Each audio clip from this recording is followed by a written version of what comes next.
I should finish about 5th or 6th, really.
Maybe it's because I'm running differently and it's causing some problems, you know, with the sort of balance on the hips. Technically you think it's slightly... I might be getting a bit of sciatic trouble or something, I don't know. That's why I think we should see someone.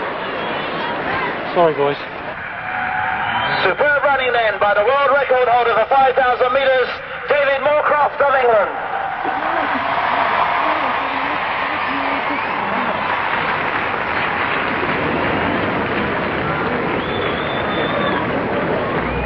What the trouble was with the 3000, we later found out, was that I had a spastic colon, which is a funny complaint which happens sometimes through nervous tension or stress.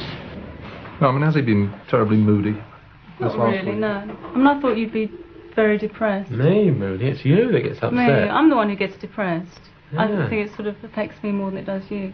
Steve's never one to cry over spilt milk. He just says, oh, well, you know, it's meant to be, or it's happened. You know, let's get on with doing something else. Well, how do you get upset?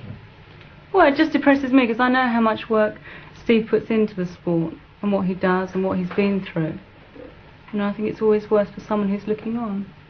I think you realise it sometimes too. I'm sorry, love. He's oblivious to it all.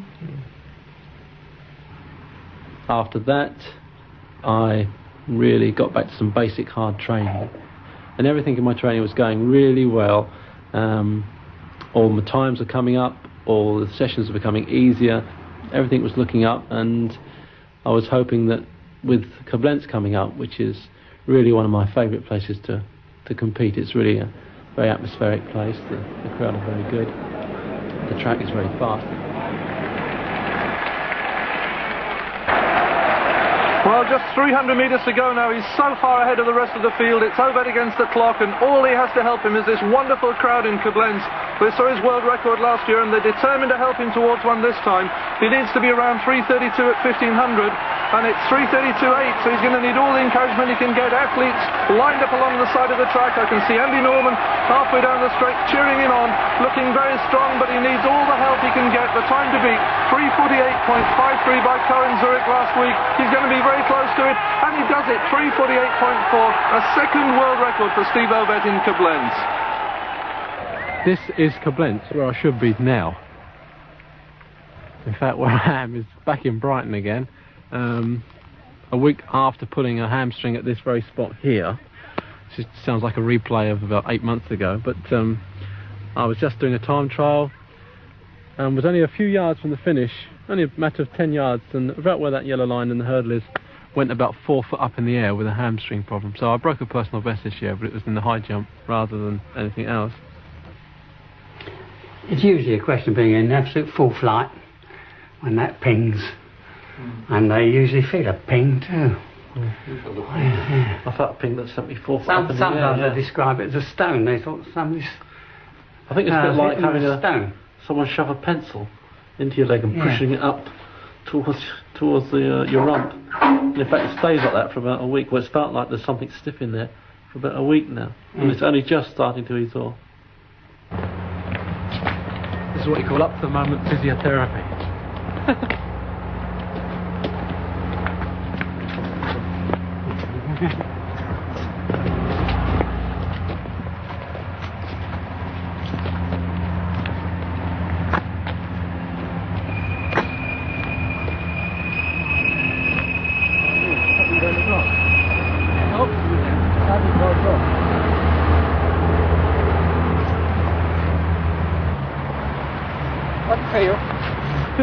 Feels a lot better than yesterday. Keep going. Yeah. Keep going. The slave driver, but I don't know how I'm going to feel until I get out and do things like this. And yesterday I couldn't sort of jog. Today I can jog. Tomorrow maybe I can jog a little bit further. The day after that a little bit further. And a couple of days after that hopefully doing some strides and then sprinting and then into sort of good shape for the championships. But you don't know that until you start doing the thing. You know, you don't know how much it's going to take before it complains again, or maybe not complain. It's strange, you know. I'd like this program to have, I think everybody would have liked it to have ended on the sort of fairy tale sort of Steve comes through, you know, what a lad. And there's nothing more that I would have liked than to have finished tonight by running really well in Koblenz and ending the program on that. With everything that's happened this year, it doesn't make you feel, well, I've had a good career and that's the end. Oh Christ, no. I mean, that's what everybody's thinking. Everybody's thinking, Ovett has had it. But believe you me, you know, we haven't even got to part 3 yet, John, have we? There's a lot more to come, honestly, really. I mean, I'm not just saying that, you know, hoping and wishing about, you know, against all odds, but no. I haven't really started, you know, because this has really made me more determined. I mean, I've had things so easy in the past, just drifting through training, just drifting through races. And everybody says to me when I come off the race, oh, you should have worked harder. And I've always said, well, you know, I don't know, I shouldn't have done, you know, it just felt easy. But now I know that when I am fit, I'm going to use every ounce of that fitness. It's going to be damn hard for everybody competing against me, because I'm going to be even more ruthless if that's possible. And that's problems for everybody, including me.